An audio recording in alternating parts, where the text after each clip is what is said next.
Hello again, it's Jimmy here at O'Reilly's. We have here Ford Ranger Wild Track. This is a 2-litre Biturbo, and the customer's complaint is that it keeps getting DPF light come up on almost every journey, basically every day. Okay, so we're going to get in the car and have a look at what's going on. Okay, so first look in, we haven't got any engine lights on, so we're just going to give it a scan. Okay, we're going to use the X431 Euro from launch. Okay, we're going to click on Ford. So in this video, I've got a new mic, DJI mic.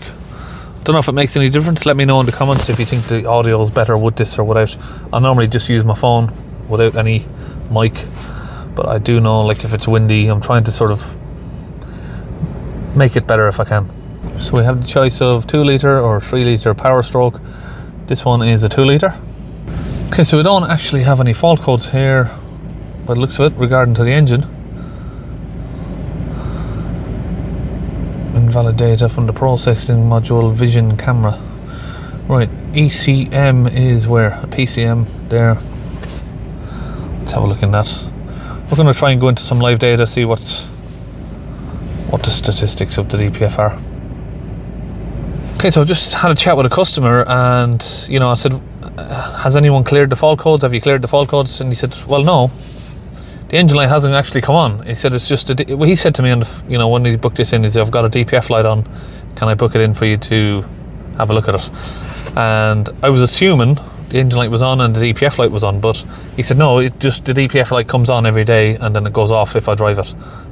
So it looks like it's doing a regen, but it shouldn't be regening so often. Okay, numbers wise, we have 186 kilometers for regen and around 18 or 19 HPA, which is too high. Should be sort of around 4 or 5. Let's go back here, see what else we can find. Alright, so my thoughts so far with this, from looking at the data, is that it doesn't actually have a fault, but yeah, it's behaving like a vehicle that's done 120,000 miles, where it's regenning a little bit too often. I was going to say maybe it's doing town driving. It's a year and a half old.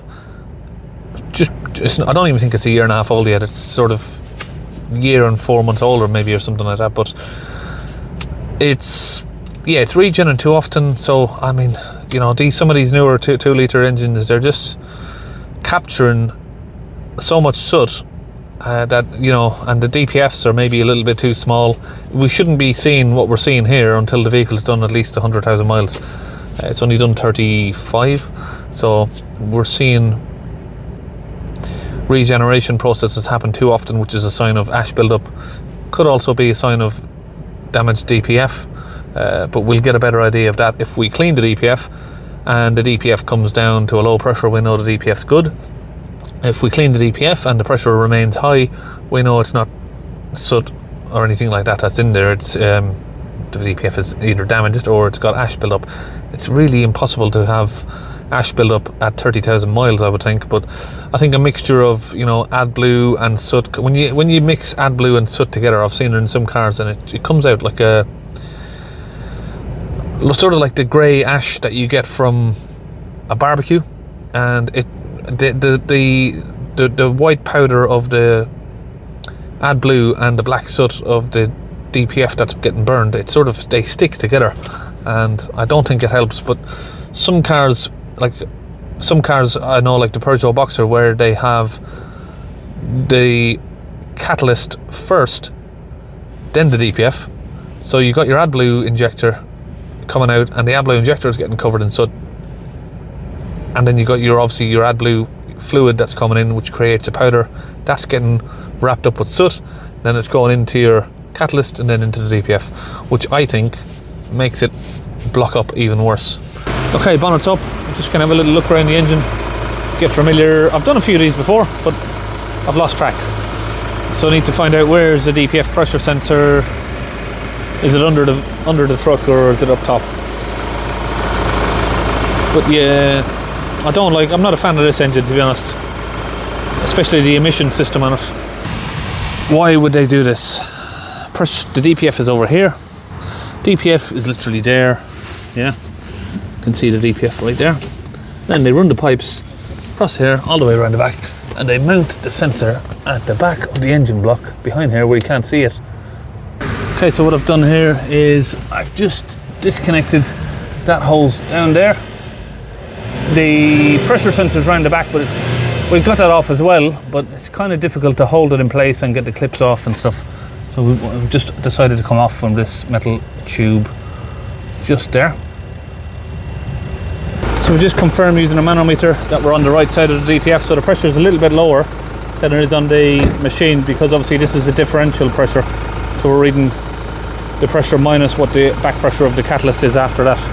Okay, now we've connected in our line here from the gun. We're using this fluid from Launch UK. We're just going to squeeze the trigger and get it in. And it will go down into the DPF there.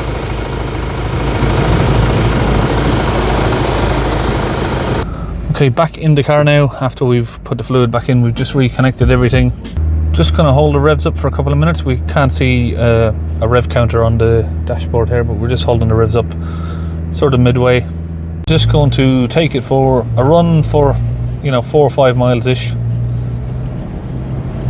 Okay, so after the test drive that we've done, we still have 15 pressure. We've cleaned the DPF and the pressure is still there. So unfortunately for this one, it's a bit of a rare one. I mean, I'm really surprised that it hasn't cleaned. It's only done 30,000 miles, but that will explain. Like I said, I didn't think it should be doing what it's doing at this mileage, because it shouldn't have ash build up.